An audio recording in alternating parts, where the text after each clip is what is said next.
range of issues, including misogyny, the so-called Negro manosphere, um, issues of race, issues of the existence of God, probably. It should be an interesting discussion. So I hope you all can join me. Again, that's 9:30 Eastern Standard Time on Wednesday. So check that out. So for this video right here, I want to talk about the debate between Rashida Strober and Sunny Day. They had a great debate and discussion. It was moderated by Sonetta and Empress. And I think that they did a great job of moderating the debate. And they did a good job of presenting great questions for the panelists and, the people who were debating. I thought that was great. I thought that Rashida Strober's PowerPoint was compelling. I think that she made some strong arguments in that PowerPoint. And that just inspired me to probably do PowerPoints in the future for some of my videos where I'm trying to bring home points. Or if I'm debating somebody, if I engage in a debate, I may do it in a PowerPoint format, depending on how worthy the discussion is, like how worthy the debate is.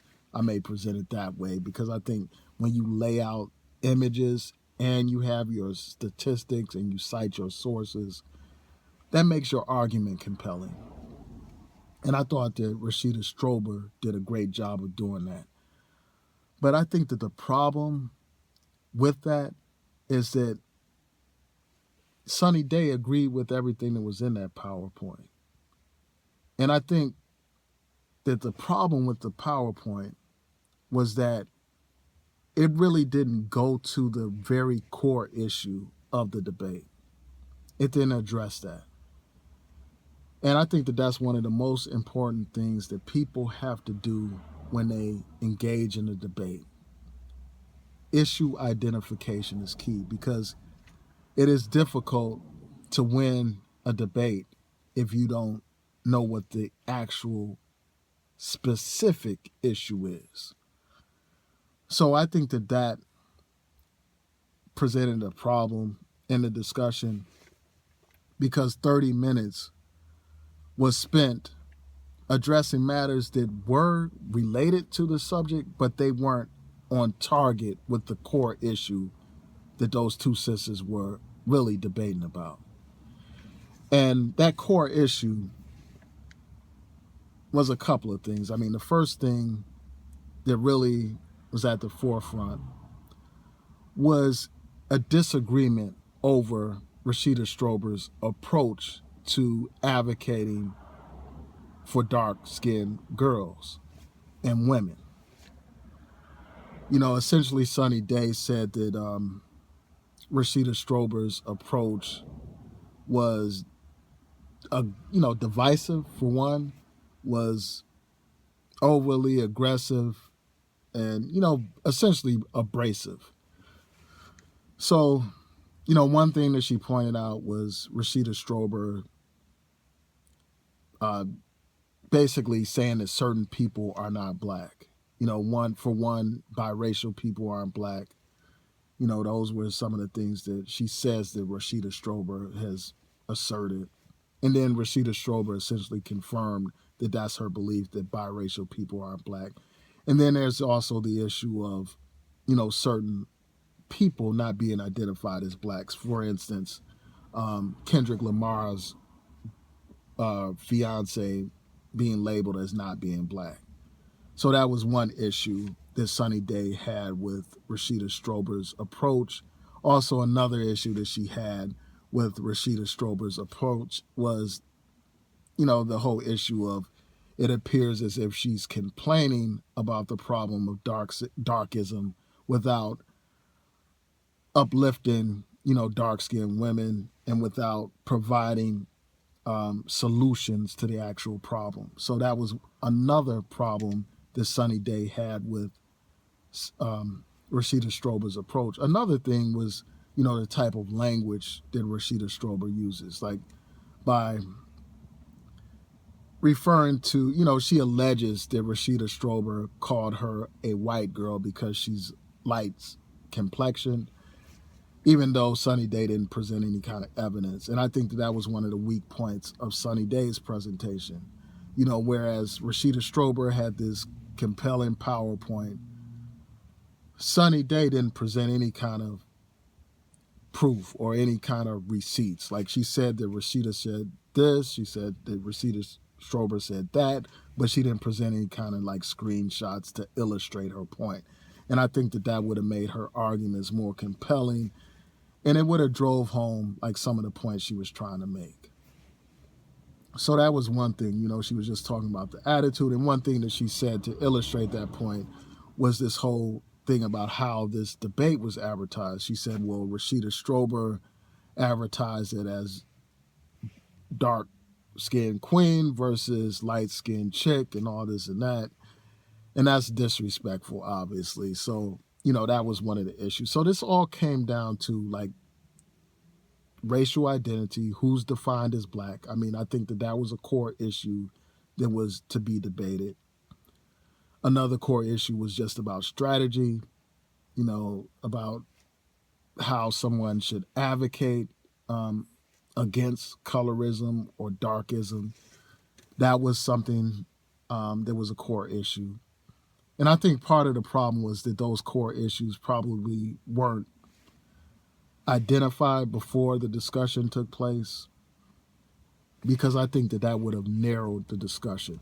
Because I think everybody agreed, everybody that participated in that debate agreed with Rashida Strober's core point about how dark-skinned people are discriminated against by other black people and they suffer abuse. I don't think that anybody disputed that. The things that they disputed dealt with, like, for instance, racial identity. Saying, well, if somebody's biracial, they're not black. I think that was a core issue. And I think that should have been fleshed out more during the discussion. And many people who see my videos know my position on this. I've done videos about whether or not biracial people are black. And as far as I'm concerned, biracial people who identify with their blackness, who identify themselves as black, who appear to be black, who are committed to our struggle, as far as I'm concerned, they are black for all intents and purposes. And I think that the last thing we need to do as a people is divide ourselves up into all these subcategories. Because by doing so, all we do is weaken ourselves. We are already a minority in this country. The last thing we need to do is further divide ourselves and further diminish our numbers. And, one point that Rashida Strober brought up about light-skinned black women and, this whole issue of light-skinned privilege, she talked about how Rosa Parks, for instance, she said, well, Rosa Parks wasn't the mother of the civil rights movement. There was a dark-skinned woman before Rosa Parks who refused to give up her seat. And she basically said that Rosa Parks was chosen simply because of the color of her skin, because she's light-skinned, and this first person was dark-skinned. And, I think that that's factually inaccurate. It's inaccurate because for a number of reasons. First of all, it wasn't just about her being dark-skinned. It was about the fact that she had children out of wedlock. And what they were trying to do is present the best person in terms of what would create a compelling message. So you had this woman who had children out of wedlock. From what I understand, she wasn't a part of any civil rights organization or anything like that. So there were, and I don't know her education level, but she didn't have the same kind of status in terms of Rosa Parks. For instance, Rosa Parks was married. She was an active member of a civil rights organization, a distinguished civil rights organization, the NAACP. So there were all kinds of reasons to have Rosa Parks be that person that they rally around. Because we have to understand that messaging is real important. So that's one thing, the fact that she was, married, professional, someone who was actively involved in the civil rights movement. So it wasn't just about the complexion of the other woman, and I can't remember her name, but we know that there were plenty of people before Rosa Parks. But the fact of the matter is, that sit-in, her refusing to get up from her seat sparked the Montgomery bus boycott. That's undeniable. And that boycott was the beginning of the modern day civil rights movement. So she is, without a doubt, the mother of the civil rights movement. Also, she brought up this issue of Kathleen Cleaver. She talked about how within the Black Panther Party, there was this issue of colorism, lighter skinned women being put up front and put in leadership positions. And, I think that there probably is some validity to that point, given the fact that the main faces of the Black Panther movement, the main leaders that you see, the women leaders were primarily lighter skinned women, especially in the California area. I don't know about other branches like in New York and Chicago and all that kind of stuff. But also in some branches, there were the issues of just misogyny, like women in some branches didn't have leadership opportunities. But I think that colorism issue is a valid issue, even among Black power advocates, Black nationalists, or even other types of progressives. So that is a very real issue. But I think that the mere fact, also something Rashida Strober said was, something basically questioning the legitimacy of a Kathleen Cleaver and all that kind of stuff simply because she's light-skinned. I think that that's wrong. I don't think that leaders should be judged simply because of the pigment of their skin. I don't think that someone should be denied an opportunity to lead simply because they are lighter skinned or anything like that. And I don't think that was her argument, but she questioned the legitimacy of a Kathleen Cleaver simply because she's light skinned. And I just think that that's wrong. That sister put in work for Black liberation. That sister was on the front lines for Black liberation. And I won't take that away from her simply because she's a lighter skinned person or simply because she benefited from light skinned privileges. I won't take it away from her, nor will I take it away from a Malcolm X, a lighter skinned Black man who did great things, who was one of the greatest leaders we've ever had. So I don't think that this light skin issue should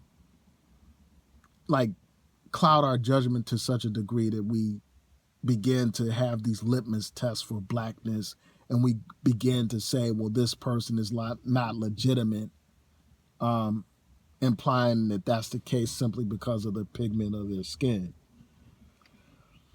And also, I want to talk about this whole issue of division.